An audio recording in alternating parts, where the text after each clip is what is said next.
lecture 2 in part 2 of Common Sense Economics, and we're talking about the 7 sources of economic growth, and the second source are competitive markets.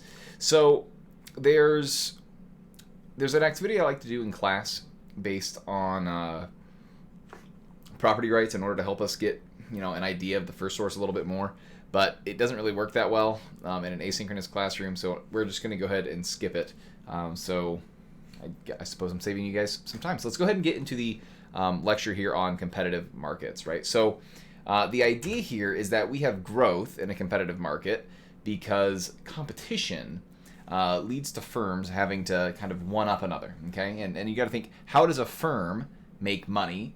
Well, a firm, in order to make money, they take resources that we value less and they turn it into something that we value more, right? They take, a company that sells shirts, they take some fabric that we may value at $5, but they turn it into a cool shirt that we value at, $10, right? And we're willing to pay $10 for the shirt, right? So they take stuff and they turn it into something that's more valuable, right? So that's how firms make money, which means then if we have more firms making money, making profits, then that means that we're going to have better products for consumers to enjoy, right? You and me to enjoy. And that said, one producer, they may get, a little bit lazy if they're the only one there, right? So, what reason do they have to, make these products that we enjoy when they can do just good enough to make a profitable product, and then once they make that profitable product, they can just kind of sit on their hands and not have to do anything, right? Because they're still making a profit, they're still able to stay in business, they're still providing us with value, just not nearly as much value as they could if they had someone that was like trying to steal their business away from them, right? Because then you have to try to do better, right?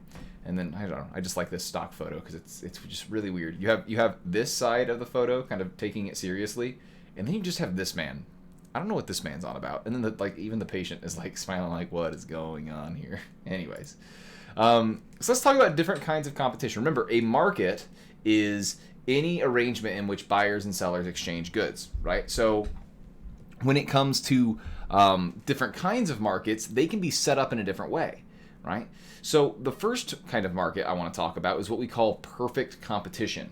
In a perfectly competitive market, we have a lot of buyers and sellers, right? A lot of buyers and sellers, countless numbers of people buying a product and selling a product. But the thing is, the products are all the same. When I mean the same, I mean literally the same. There's no difference between any of the items in the market, right? So if we're looking at a market for, if a market for phones were perfectly competitive, this means that there would be an unlimited, a large number of buyers, a large number of sellers, uncountable, and the products would all be the same. But we know in the phone market, while everything is a phone, the phones are different, right? So that's what I mean by identical. They have to be literally the same, like how celery is celery, right? Now, some people like to split hairs and they say that, well, even celery can be different, right? You can get it, natural, or you can get it, that's genetically modified. So some economists like to say that there's no such thing as a perfectly competitive market. I myself, I'm not as much of a purist. So I like to say that things like produce fall under perfect competition, because if you think about it, right, all apples are apples. There's different, and then again, you can split hairs and say, well, actually, there's a Granny Smith apple and what's the other one? It's like Crisp something. I can't remember, right? But you can see how difficult it is to actually be in a perfectly competitive market. Another thing is that there's no barriers to entry in a perfectly competitive market. Okay, it's easy to start up a business, and in that you can just, if you want to sell something, you can just start selling something, right? But we know in a lot of things, even if I want to go back to farming and growing agricultural products, there's still you have to have all this land to grow food, right? So even then there's barriers to entry. So you can see again how perfectly competitive markets are relatively hard. Yeah, sure, Darth, go ahead. There are, again, since there's many buyers and sellers, that means if there's a whole lot of sellers, I can't sell my apple for $1 million because there's going to be another seller that comes in and undercuts me, and then someone undercuts them, and so on. And since I'm not the only buyer, I can't say, well, I want the apple for a penny, because some other buyer is going to come in and they're going to one up, and so on and so forth, right? So it's very hard to find perfect examples of a perfectly competitive market. So let's go ahead and move on to monopolistic competition, right? The closest thing that I can think of as an example for perfect competition is, maybe produce. maybe gasoline. But even then, those companies, they're able to compete in ways that they kind of make their product not identical, right? Because the gas station, you're sure you're buying gas from place to place, but gas stations can still kind of compete by having a different product in that, maybe my gas is, in town, and that's convenient for certain folk. And then, my gas station, another person's gas station is out in the country, and that's convenient for certain folks. So even then, we talk about how they can only compete with price, really, in perfect competition. It's very hard to find a good example of.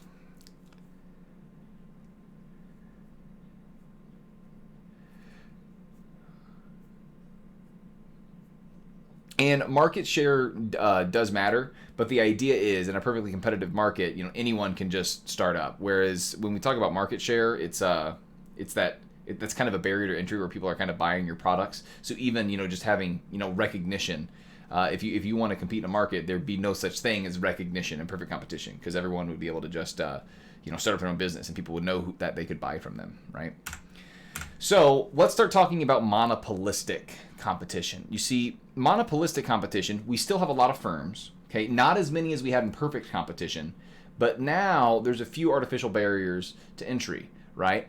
I have artificial up here, right? So now if I want to make a phone, okay, I can make a phone, but I have to make sure that I'm not making a phone that's patented by Samsung. I have to make sure I'm making a phone that's not patented by iPhone, yeah? There may be even some products that the government says that, okay, we're only going to let, a certain amount of these come into the country each year, right? So there may be some artificial barriers. And because of the fact that if you look at point number 4, there's differentiated products, they may be, they're in the same market, right? We're in the market for phones, but the phones are different, right? And because of that, because the phones are different, you can see that they have some control over price. You notice here in perfect competition, if all the items are identical, there's only one way they compete, and that's through price, right? Because if they are all the same thing, the only way that they can compete with each other is by having a lower price, right? The only reason I buy, person A's Apple over person B's Apple is because person A's Apple is cheaper. They're the same Apple. I'm just going to buy whichever one's cheaper, right? So when it comes to phones, though, or anything that exists in a monopolistic market, a monopolistically competitive market, is the phone that doesn't necessarily have to be cheaper. I may buy a phone that costs a little bit more because I like the features, right? iPhones for a while were seen as the expensive phone, and people would still buy them, right? Even today, Samsung's while they used to be seen as the cheaper phone, Samsungs have actually grown in price as well as they've established a reputation as being a feature-rich phone. But my point is, while we're all looking at, while we're in the market for phones, the phones are kind of different, right? So again, we have many firms, and we have, many buyers. And now what we're changing is that now the products are different, okay? They're all phones, but they're different phones, right? And because they're kind of different, we can start to see some control over price, and they compete through different means, right? So one thing we can look at is, something... most things that you look at, folks, are going to be monopolistic competition, okay? Most things that you look at first glance will be monopolistic competition, okay? You may look at breakfast cereals. They're all cereal, but they're all kind of different, right? That said, though, I don't want to spoil anything, but technically, breakfast cereals fall under another category that we're going to talk about here in a second. See, here's something cool that monopolistic competitive markets can do. Because they have a little bit control over the price, they can do this thing called price discrimination. Now, when you see the word discrimination, you may think that it's a bad thing, but really what they're doing is they're seeing that people, they're willing to pay a higher price, so they're giving them an opportunity to pay a higher price. Okay, this is charging different consumer groups different amounts for the same good. Or the opposite may be true. They may be seeing someone that can only pay a lower price, so they're trying to get them to pay a lower price. Okay, so this may be, you guys know of different, you as students, know of a group that gets to pay different amounts for things, and that's yourselves, right? You guys as students, you get student discounts. So whenever you go to go see a movie, there may be a student discount for you. Whenever you go on to Spotify to buy a subscription, there may be a student discount, and that's because on average, students have less money to spend. There's another group that typically gets discounts, and that is the opposite, the opposite side of the spectrum on age from you guys, and that is the elderly, right? Senior citizen discounts, because on average they have less money to spend, right? They're on a fixed income, they don't have as much money to blow, so they get discriminated against in price because they can't afford to pay as much. And you can see this in different things. People with different demand levels, people that demand things more than other people, they may be price discriminated against because they're willing to pay a higher price. They may be offered products that are a higher price. You see this all the time when new books come out. New books will be released first in hardback, which cost a lot more, that have a higher price. A good example again is price discrimination, in that price discrimination does work in that they can charge different people different amounts. I'm focusing more on because people's willingness to pay is higher. With driving insurance, yeah, if I'm a safer driver, I do get lower insurance rates, but because that is price discrimination. Maybe I should make a distinction here. Because they still need to have market power, right? I still need to be able to offer the people. Actually, I'll say this: when it comes to driving insurance, I think that's almost like the driving insurance for a person that is a safe driver is a different product than the person that is buying driver's insurance as an unsafe driver, right? The amount of insurance that I need as a safe driver, the amount of payments that the insurance company is going to have to pay me is a lot lower than the person that is an unsafe driver, right? So I want to say that's different, and that's something we can look at later, Darth. But in any case, price discrimination is where a firm is able to charge different amounts to different consumer groups based on how much they're willing to pay. But you gotta think here, okay, a firm has to have, market power. They have to be able to do this. Because imagine, if they're not, imagine if I'm like, hey, come by, from my restaurant with your senior citizen discount and you can eat for $5. That's not gonna do anything for me if there's already a restaurant out there that's selling all their meals for $5, right? That's not gonna bring anybody in. And another thing is that the consumer groups have to be distinct, right? Let's say that there is a trait where people that have blood type O have a lower willingness to pay. They just don't want to pay as high for things. Well, how do you give them a discount? How do you give blood type O people a discount? Maybe you get lucky and everyone just starts carrying around their like Red Cross, like I donated your blood type card. You could do something like that, but the odds that you're going to be able to tell who has that certain blood type is going to be really hard. Which makes you think, why is it all the discounts that you see are most of the time for students and for senior citizens? Well, senior citizens, you can tell they're senior citizens. They may have their AARP card, their Association for the Advancement of Retired People card. And for students, you'll see that they have their student ID, right? There's an easy way to show who should be getting the discount. That said, though, there's even a little bit of failure there, because are there some students that are living on daddy's money and have a higher willingness to pay? Sure, but they get the discount anyways, right? So it isn't perfect when firms are doing this. And another thing is that they have to be difficult to resell, right? Imagine if you could buy something, I don't know, you go to the store, you buy a video game with your student discount. Imagine if they let you do that, right? If Walmart was like, hey, I have a student discount on video games. Okay, so you go to the store, you buy a video game with your student discount for 15% off. Right? Let's get out my calculator here. Video games are still $60, right? They haven't gone up to 70. So you buy it for $51, and then you go outside the store and you sell it to somebody for $55, right? You just created a business for yourself. Yeah. So it has to be something that's difficult to resell. And a lot of times, where do you see these price discriminating tactics? You see them at movie theaters, because it's relatively hard to resell a movie experience you just had. You see them in restaurants. I would hate to be the person. I would not want to buy food out of a doggy bag that someone bought with their student discount. Okay.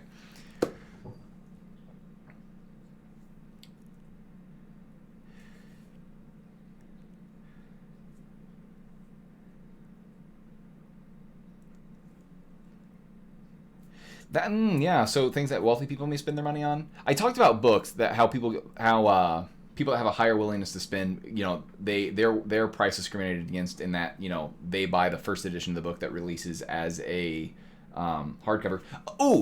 Darth, one thing that's really applicable to gamers is that there's all sorts of special editions that come out for video games, like the Legendary Edition, the editions of the game, like the one that I bought for Halo Reach here, where they come out and they're like $150. That's a great example of how they price discriminate for people that are willing to pay more. Yeah, thanks for bringing that up. That's a good example. Um, yeah. So let's go ahead and go on. So when we talk about competition, so far we've talked about perfect competition, right? So they just compete through price here, right? Because they're all the same. The only way that you can compete if your product's the same as somebody else is to have a lower price, right? When we get in here to monopolistic competition, the iPhone is different from the Samsung, right? If it were just about price, people would just buy Samsung phones. The iPhone wouldn't exist. But you see, people buy the iPhone for other reasons, and that is what we call non-price competition. Okay, and for Apple, if you look here, a lot of it is image. A lot of it is the social appeal. Some of it is the software that comes on Apple products. People just like the easier software that you can operate if you're brain dead. Okay. Think about when you're going out to eat, right? Think about the price of a burger at McDonald's and the price of a burger at a really fancy burger place where you go and you sit down and there's waiters and everything. The service level is different, right? The location can matter. Remember when I said that gas stations would be a good example of perfect competition because they literally all sell gas? Well, that kind of falls apart when you realize that a lot of a gas station's business and their tactics, why they put their gas stations where they put them, is location, right? You may be willing to pay a lot more for gas based on where that gas station is. So these are all various ways. There's a whole bunch of other ways in which businesses can compete, but these are just to give you an example that, yeah, we compete by having a lower price, but we also compete by all these other things, okay? And you gotta think, right? As a consumer, oh my goodness, we get to benefit because of this so much. We get to benefit because prices are lower, which is awesome. We also get to benefit because of, look at phones, for instance. Guys, when cell phones were first created, they weren't these really cool things where we could literally search on the internet anything that we could want and watch videos and listen to music. And now we have... Guys, it wasn't always true that if I wanted to listen to music, I could just have no wires and wear my Apple FlexPods. I mean, it's truly beautiful what competition does for us, right? And we'll talk exactly about how competition is present in a market later on. We have a shopping precinct for outlet stores in the UK. A lot of wealthy Chinese tourists come to that village every summer to purchase overpriced goods because they're scared of purchasing counterfeit goods in mainland China. Huh. That is a perfect example. Because they're more wealthy, tourists, and they want to make sure they're getting authentic products, they're willing to pay those higher prices. That is very nice. And yes, customer service, guys. Don't think that this is why a lot of people will go, to different retail stores, right? Here in the mall, one of the malls that's here where I live, there's a store called The Buckle that has these just overpriced jeans. The only reason they exist isn't because of like them having cheap jeans. By no means. It's all service level. From what I've heard, I've never gone in there because I know I can't afford the jeans, but I've heard that they help you find the right jeans that are for you. Anyways. Yes, the worst customer service comes from your internet service providers. We can talk about why that is. It's because they have what we call a government monopoly. Let's go ahead and go back. So a monopoly then, this is a market. Right? A monopoly is a market where there's only one seller, which tells you then who do they have to compete against? Nobody else. It's just them. Okay. That said, though, the definition of monopoly is changing. It can be like, okay, well, it doesn't, even if a market is like 80% of the products sold in a given market, if they're sold by one seller, sometimes people will call that a monopoly, right? This isn't like a purist thing where there can only be one seller. Sometimes there are monopolies where there's only one seller. Sometimes people will call a certain market where there's, only one firm, selling 80% of the product. If that's only one firm, then some people may say that that's still a firm, even though there's some smaller ones. For example, people call bringing out myth of the robber barons. People would say that John D. Rockefeller of Standard Oil was a monopolist because his oil company sold almost all of the oil, or a lot of the oil in North America, not globally, but a lot of the oil in North America. So they said he had a monopoly on the oil in North America. And then, of course, there's economic historians like myself. I'm not a historian, but I believe the narrative that you guys put out that he had other competition. So It's up for debate as to what a exactly how strong of a seller you have to be in order to be a monopoly. It doesn't have to be that you're literally the only one. It could be that you're just a really, really powerful seller in a market. Yeah, for example, Darth brings up that you could say that Microsoft has a monopoly in the operating systems market because they make up about 89% of the operating systems that are sold right on the desktop market. Because while Macs are pretty with their little Apple, they're only about 5%, he's saying. Okay. And then he also brings up that technically Microsoft and Apple are different markets, right? Smart people in the market for people who want to buy smart desktops, they buy Microsoft Windows, whereas people that just care about having an Apple on their computer, they're in the market. That's a whole nother market, okay? I'm being facetious, okay? If you have an Apple product, I don't judge you. Only a little, okay? Sometimes, though, monopolies, they can arise because a market just runs more efficiently when there's only one supplier, okay? And we can also talk about economies of scale, where you think of something like software, where when you're producing software, there's a whole lot of upfront costs, right? But when I sell that first one, my payment that I have to, the cost of me selling to the next customer keeps getting smaller and smaller, right? Because it's all an upfront cost, and then it goes, the cost to sell to that next person keeps on getting lower and lower. So it just runs more efficiently when there's only one seller. It keeps the costs of that market down.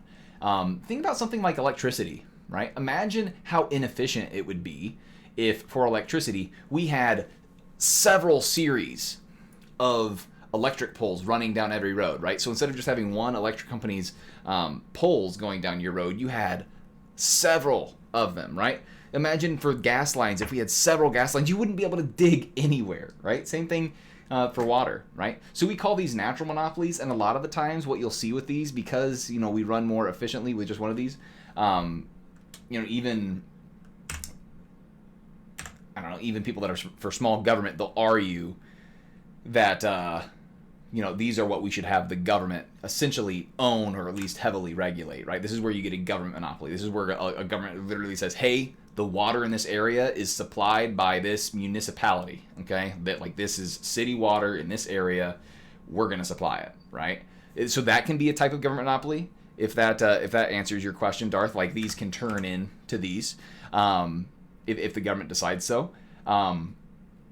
It could also be that a government monopoly exists because of a patent where the government says, hey, this supplier, they're the only person allowed to be the supplier, okay? So we've seen this a lot of the times with EpiPens. I cannot remember when it was. EpiPen spike in price. Let's see if that pulls up my article.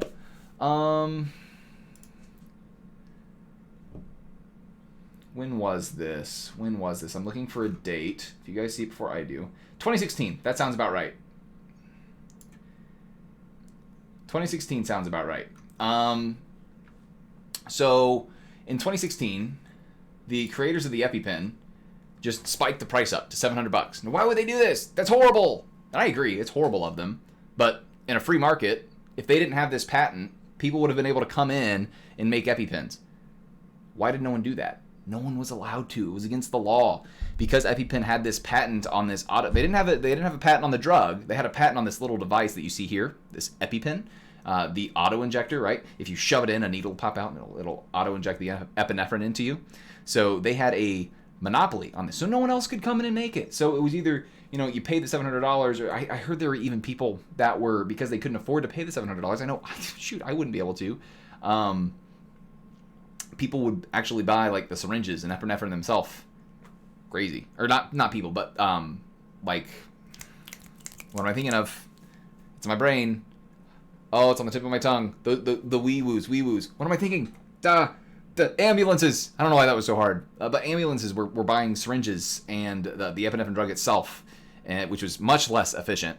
But they couldn't afford it. Don't judge me, Darth. I couldn't think of it. And Daraprim, another drug, I don't know what it was used for, but I'm assuming, again, because of a patent, right? And was that the one Martin Shkreli, was that his drug? The one that he bought and then just pumped it up. Was that him? Because I know Martin Shkreli did. Okay. I think that he definitely did it to prove a point. I don't know, maybe he is a horrible person, but I always got the, and I never read into it, but I always got the vibe that he was doing it to prove a point that, hey, maybe, patents aren't the best idea. So government monopolies can exist because the government just outright gives somebody the ability to do so. We were talking about ISPs. Now, ISPs are a little bit weird, at least here in the U.S. So it's a combination of two things. It's a combination of this, right? It doesn't make sense to run a whole bunch of lines for an internet service provider. But when it comes to other things, it's also because the government has given money to internet service providers. And you got to think, if I'm a new startup, internet provider company, I can't compete against the guys that are getting money from the government, right? So that's another reason. And sometimes internet service providers are given outright a contract saying that they're going to be the only provider in an area or one of the few providers in an area. So a lot of the times you see that, it's not a few company, it's not one company that the government has created having just this power in this area. Sometimes it's a few companies, right? So instead of this calling a government monopoly, we'd call it a government oligopoly, where it's a market dominated by a few firms. This is where we get back to cereal, guys. Remember when I said that cereal, you could almost say it's a good example of monopolistic competition because it's all cereal, but the cereal's differentiated, right? If you were to look up any cereal, you would find only a few companies, right? Let's look up these cereal companies. You have General Mills, Kellogg's, General Mills, Kellogg's. I thought there was Quaker Oats. I'm surprised I didn't see that. But you have Post, General Mills, Kellogg's, Quaker Oats. I can't think of any others. But literally all of your favorite cereals are made by these 4 firms. That's actually not a lot, okay? But the beautiful thing is that people like to get scared of oligopolies and say, but, all they got to do is work together. Typically, they'll fall apart because that's enough for them to compete because of this thing called the prisoner's dilemma, which we can talk about at the end of class if we have time. But essentially, they may agree to form a cartel. They may agree to collude for a little bit, okay? And let's say, let's sell our cereal for $1 above the market price. We'll make so much more money. So they illegally set prices. This is illegal in the United States. Okay, whether or not it needs to be illegal is up for debate. I personally, as a person that believes in competition and believes that they would, choose to cheat the people they're colluding with, I think that happens normally. We've seen it happen normally when historically when companies collude with each other, they always cheat each other. We've seen this with OPEC, the oil-producing countries of the world. They'll always try to set prices together, and then one of them will just start selling more than they're supposed to. Rona. Start selling at a lower price than they're supposed to. They start cheating each other. And then, of course, when one person cheats, they all start selling lower. So if all of the cereal manufacturers, they get together and say, we're going to sell at $1 above. And then here comes Kellogg's. They're like, these idiots are selling at $5 a box. I'm going to sell at $4.50. Then people start buying Kellogg's. And then everyone else has to start cheating, right? So I think that these tend to fall apart. And it's illegal here in the States. But when it's enabled to exist, legitimately, we call it a cartel, right? So an example of this is the oil-producing countries of the world, right? OPEC, the oil-producing energy countries? What does OPEC stand for? I always have to look this up. Organization. It's not oil-producing countries. I'm so dumb. Organization of the Petroleum Exporting Countries. Organization of the Petroleum Exporting Countries. Okay. But I think it was always one of these countries would cheat, and then they would produce more than they were supposed to. They would sell at a lower price than they were supposed to, and then they would all start cheating. And then they'd have to come, all right, guys, now this time we're going to sell at a higher price, and no one's going to cheat, okay? They always cheated. Some people have accused the NFL of being a cartel. While there's not a few suppliers, right? 50 teams, it's a whole lot of teams. But if you want to be a football team, you have to play in the NFL, right? So people have accused them of keeping out competition by them working together and colluding. But I think at that point, you're kind of reaching for straws. And at that point, that's also an example of, in the same way that there can be a natural monopoly in the sense that we don't want to have a whole bunch of electric companies because there's going to be electric wires all over the place. We really like to have a whole bunch of football leagues. I mean, shoot, we already have how many? I don't watch sports, but we already have so many games a week. In some of these games happening multiple times on each night. If there are multiple leagues, then oh my goodness, I mean, be a whole lot of things. And by the way, we see this happening as well with video game consoles, right? There used to be more video game consoles, right? We used to have Sega, Atari. There's been a lot of people that have competed at various times in the video game console market, but we've always shifted down to 3. And you could argue that within the next 2 console generations, we may be down. We may be down to just 2. I hate myself. We may be down to just 2 console manufacturers, because I think Xbox may leave the market for video game consoles. I really do think Xbox is going to be gone after this next generation. It'll just be PlayStation and Nintendo. But why is that? Well, you got to think, if I want to play games with my friends, it sucks when I get an Xbox and my buddy has a PS4, right? So people always tend to buy the same console as their friends, so that'll push you down to having few, right? You're not going to go buy the new one when, the new guy that no one really knows. You're going to stick with what you have so you can play with your buddies. And as a person that makes the software for the video game consoles, you don't want to make a game for a whole bunch of different systems. That's going to take forever to optimize it for each of the systems. So you kind of trend down to having just a few, okay? So sometimes this happens naturally, and it's still competitive enough. I think that video games are an example of that.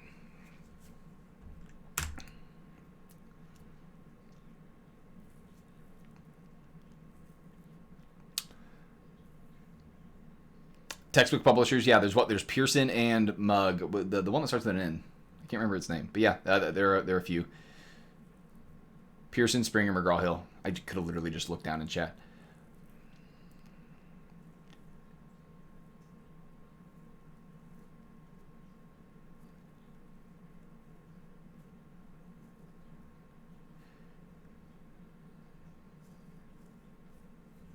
Yeah, and of course, the smaller the supply of something, like it's much easier to have an oligopoly on property over in the UK, where there's a lot less land available, as opposed to in the United States, where there's a whole lot of land relative to the UK. So the amount of supply there is, absolutely, yeah, that'll change how easy it is to form a collusion. So there's one thing that I also want to talk about, and that's monopsony. This one isn't talked about as much because it's really hard to find, but this is a market where we're flipping the script now, where there's only one buyer, okay? There's only one buyer, and that buyer then gets to control the price. Or you could say an oligopsony, where there's a market with only a few sellers. A lot of people have accused large cities, the fast food companies in these cities, being monopsonist or oligopsonist, in that the fast food places are the only place in those large cities that can hire low-skilled laborers, right? Because I think these large cities, a lot of the times, there's not a lot in the middle as far as middle income jobs. It's really all at the bottom or all at the top, right? With all of these very, very skilled people that move into these big cities, and then there's the low-skilled people that are in those cities. So sometimes, because the buyers, well, where else are you going to go work? What, you're going to go work at another fast food restaurant where they're also going to pay you a low wage? So this is where sometimes you'll see that people will say that minimum wage is a good thing because they did it in Seattle and the unemployment rate didn't change that much. Well, in this case, it worked. I suppose, because it was a monopsonist area where there weren't that many low-skilled labor jobs. Or another example, I have a picture of a coal mine here, because you saw this out in the coal towns, right? Where, the towns were so spread out, and the only thing that they had there, you grew up, you worked in the mine. That was all you had. You had to do what the foreman said. Foreman didn't pay you well, get over it. What are you going to do? Go to a whole nother town, leave your family and everything? So that's another example of monopsony.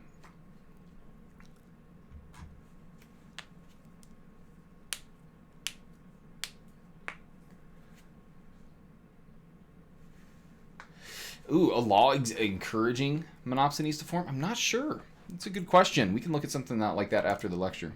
So how do we get competition? So competition exists in markets, right, where markets are open and people are able to enter, okay? And I want to put an emphasis on able to enter, right? Because even in the case, with a big company, that big company may be forced to be competitive, even if they're one of the only big companies in a market, if they fear that if they raise their prices too high, or rest on their laurels and just kind of make products that they don't care about and people don't like them, someone else can come into this market and steal business away from them, right?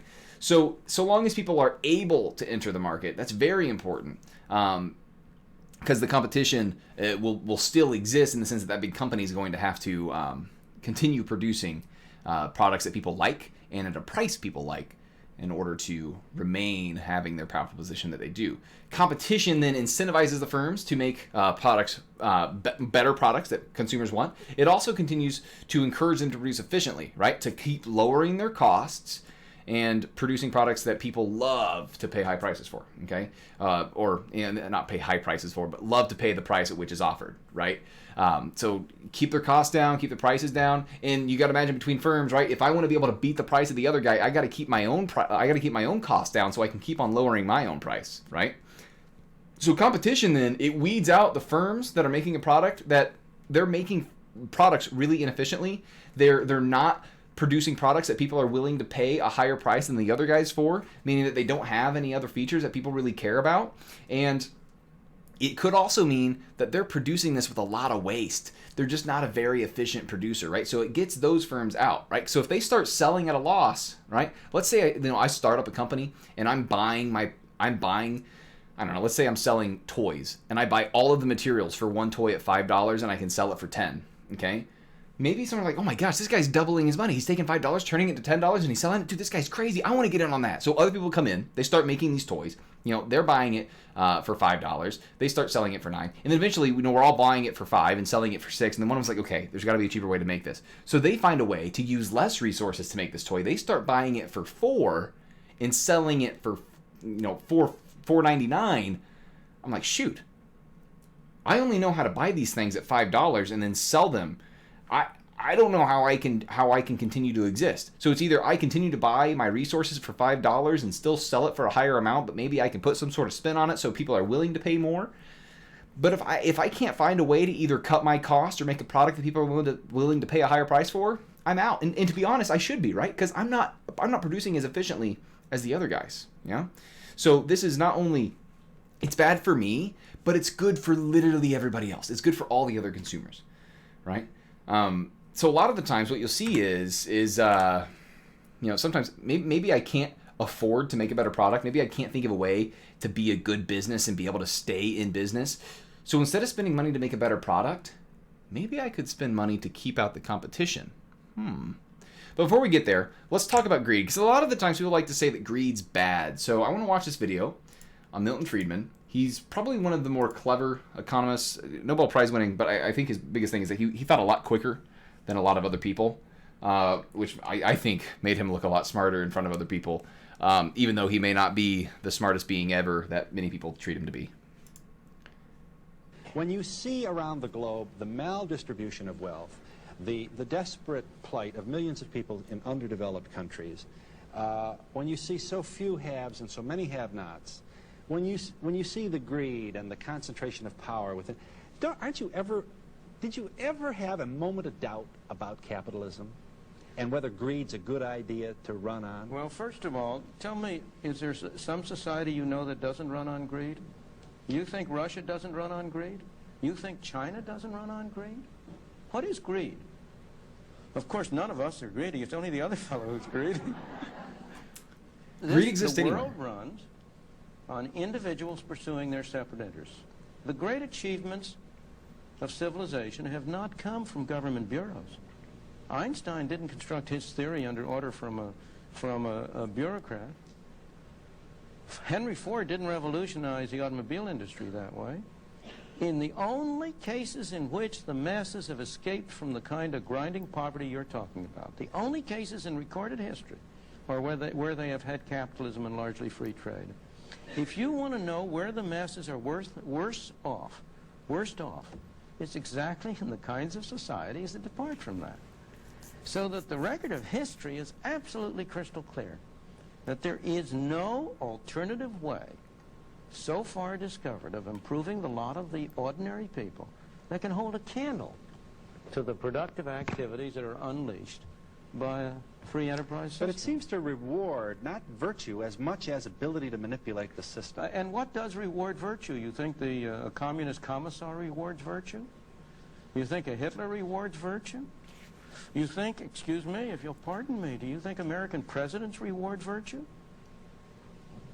Do they choose their appointees on the basis of the virtue of the people appointed or on the basis of their political clout? Is it really true that political self-interest is nobler somehow than economic self-interest? You know, I think you're taking a lot of things for granted. And just tell me where in the world you find these angels who are going to organize society for us. Well, So, you know, we look at this here, right? Why are firms competing? Well, they want to make profits, right? So they're being greedy, chasing profits, but what does this greed really do? Ultimately, it benefits us, right? Remember, we talked about in the previous section when we were talking about Adam Smith's invisible hand that people, you know, they pursue their own self-interest, but without even knowing it, they are having effects way past their actions are having effects way past their actions that end up helping people, of which they have no clue is happening, right? So the way I look at it is that greed, no matter where you are, people acting out of their self-interest, no matter where you are, that's always going to happen, whether you're in a communist state or if you're in a, you know, a state with the freest markets ever. Greed's always going to exist, right? It's just whether or not you channel it or, you know, have it so that people do it voluntarily or do it through force with, you know, a government. So let's go ahead and go on. And let's talk about who runs this business. All right, guys, what can we learn from competition, right? You know, here I see firms have to compete. Why do they have to compete, right? Why don't they just make whatever they want to? Well, because they're not the ones that run the show. They may make stuff, but they don't decide what to make. Okay, the consumer decides what they make. Okay, because if firms don't make what people want, people aren't going to buy it. Okay, if firms don't keep their prices low, consumers aren't going to buy it, right? So consumers, we get to vote with our dollars, our little paper ballots, whenever we go into the store and buy something. Okay, and we get to decide which firms stay, right? Which firms do we want to keep in office, right?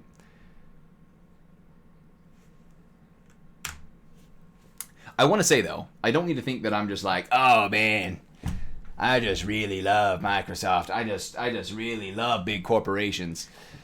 Not quite, because a lot of the times big corporations do things in order to keep competition out. And I am not pro-business. I am pro-competition. As an economist, I am wanting competition to exist, or at least the fear of competition to exist in businesses, because I know that's what's best for customers, right? For everybody, right? You know, not everybody works at Microsoft, and there are some things that will benefit Microsoft that would be worse for others, and there are some things that would be hurtful towards Microsoft that would be better for everybody else, right? There are some things that would be good for programmers but bad for everybody else, and some things that would be bad for programmers and good for everybody else, right? So we got to make sure that we're focusing, you know, in the same way that we don't want to focus on jobs. I don't want to make this sound like I'm saying that, well, anything that a business does is good because they're all doing it to make the business better. No, sometimes businesses, they do some sketchy things, right? I mentioned this earlier, right? But instead of me saying, oh man, I can't afford to compete, what if instead of me affording to compete, what if instead I spent money on trying to develop a better product? What if I instead spent money on trying to get the government to say, hey, you know, look, here's the deal. There's a lot of competition coming from overseas, and we don't want to lose American jobs, do we? You know, you don't want me to have to fire my people. So I need you to put a tariff on these products coming from overseas. That way, I can keep my people hired and inspired. I should be a CEO. I sound so good. Okay. See, businesses, they may lobby instead of developing new products in order to get politicians to make regulations that benefit them, right? And these regulations, they limit competition from coming in, okay? And of course, I talked about this earlier, it's going to benefit me that the products aren't going to be able to come from overseas. But it may not just be tariffs. It could also be regulation in that, you know, maybe in order to be a hairstylist, you have to know how to do all of these things that a hairstylist can do instead of just being a hairstylist that, you know, dyes people's hair, or a cosmetologist that just waxes people's eyebrows, right? You have to know how to do everything in order to get a cosmetologist license, right? So here's the thing. If I'm a cosmetologist that knows how to do all those things, I'm fine with that being a requirement. I've existed in the business for years. I know how to do all these things. What if I'm a cosmetologist? What if I'm just graduating high school? I don't know how to do a few things. Thankfully, we do have programs, at high schools where they take kids through getting a cosmetologist license, and it makes it really easy for kids to get in. But what if I'm a person that doesn't have that opportunity? It's very hard for me to be an honest business person and own my own, and be a cosmetologist, right? It keeps people out, but it lets the established firms stay in because it doesn't affect them that much, okay? Let's watch this video about how Amazon tried to do this very recently with Amazon pushing for a $15 minimum wage.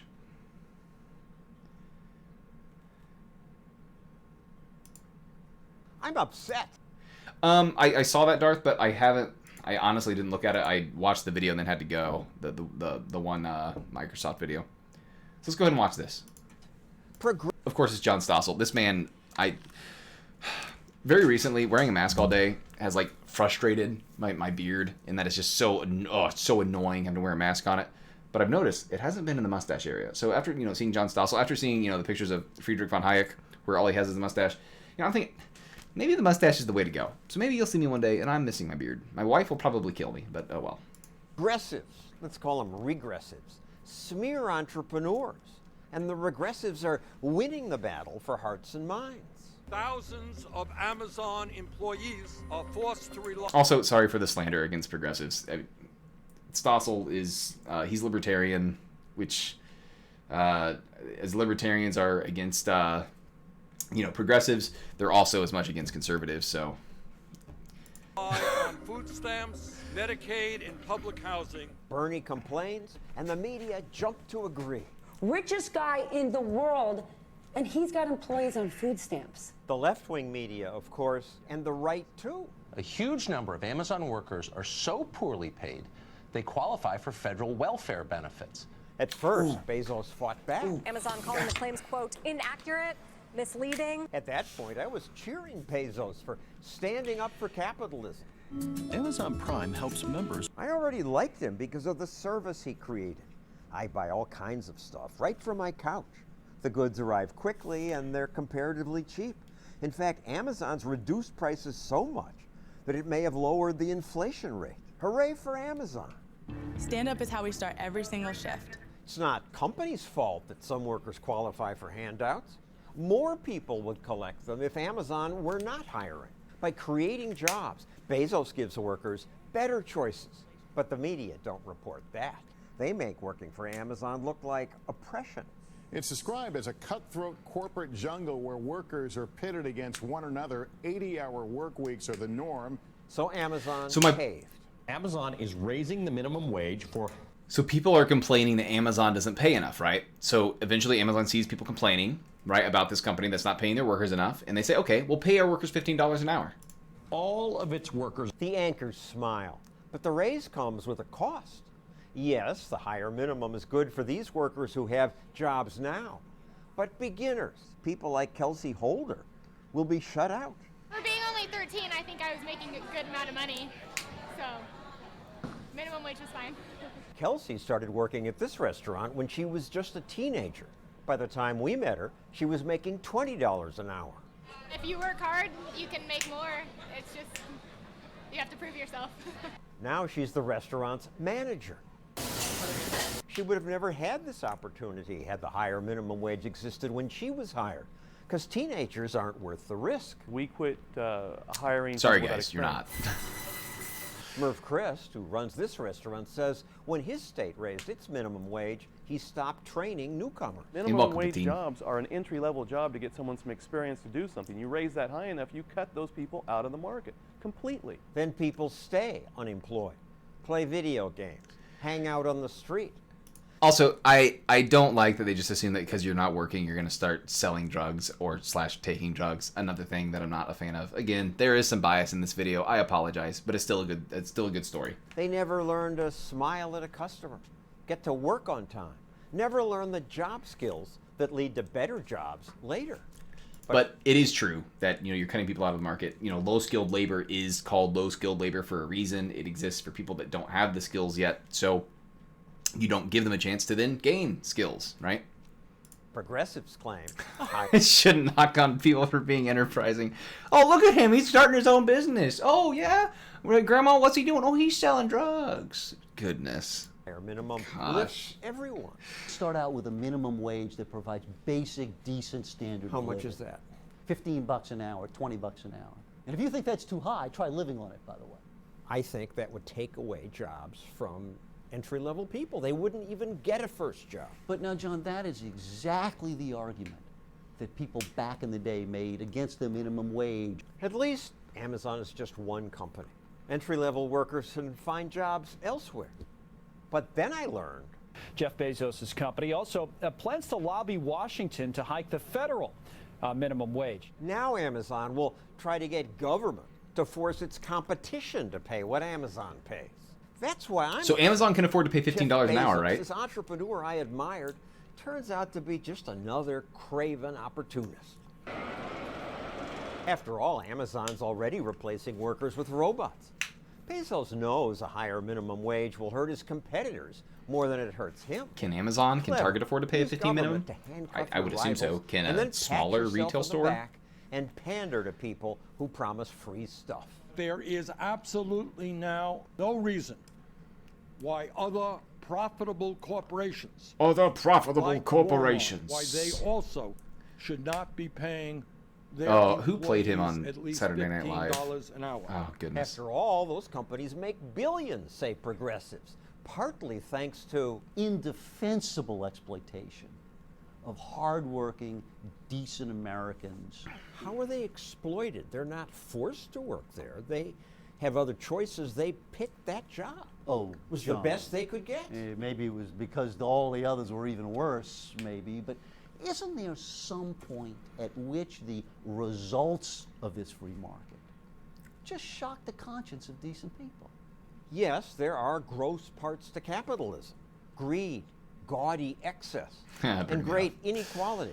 But when self-interested business owners are left free to make their own decisions about whom they hire and what they pay, more people benefit, especially poor people.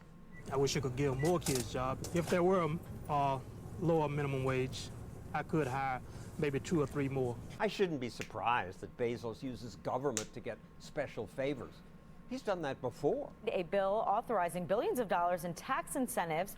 Amazon didn't just announce a second headquarters. So it Amazon's started getting money. competition to see which politicians. Go and stop it here. But essentially, Amazon gets money from local governments in order to put a warehouse or a building related to Amazon in their area, right? And you got to think, okay, then how can I compete as a retail store when literally these big the biggest company in retail right now is getting money from the government in order to compete, right? Now, is Amazon at fault here? Yeah, I mean, I think that it's horrible to go and ask for tax dollars in order to beat out your competition. But is capitalism at fault here? Is free market at fault here? Is the free market at fault here? Should we be more concerned with the institution of free markets, or more concerned with an institution of a government that gives money to these people, a government that's meant to protect us, that's giving money to these companies? And that's up for you guys to decide. Okay. So, Adam Smith, the dude sees everything. He wrote in one of his books. I don't know if it was. I don't know if it was Wealth of Nations or not. But he talked about this. He talked about people in guilds or trades.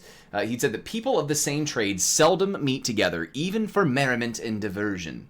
But the conversation ends in a conspiracy against the public or in some contrivance to raise prices. He's been talking about this for a while, that people, will meet behind closed doors in order to gain an advantage, over the general public. And, with something like a cartel, when it's just between these tradesmen, it's very easy for this to devolve, as I said earlier, as it did with OPEC, and people, these sellers will start cheating each other.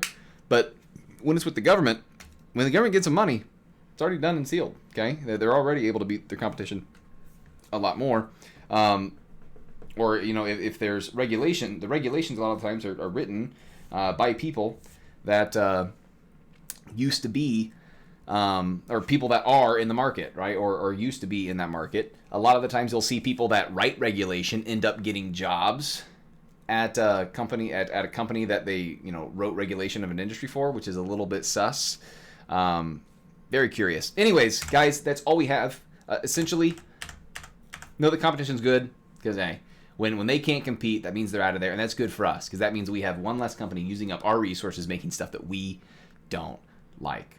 Thank you for watching. If you have any questions, please get back to me, guys. Have a great day, and I'll see you.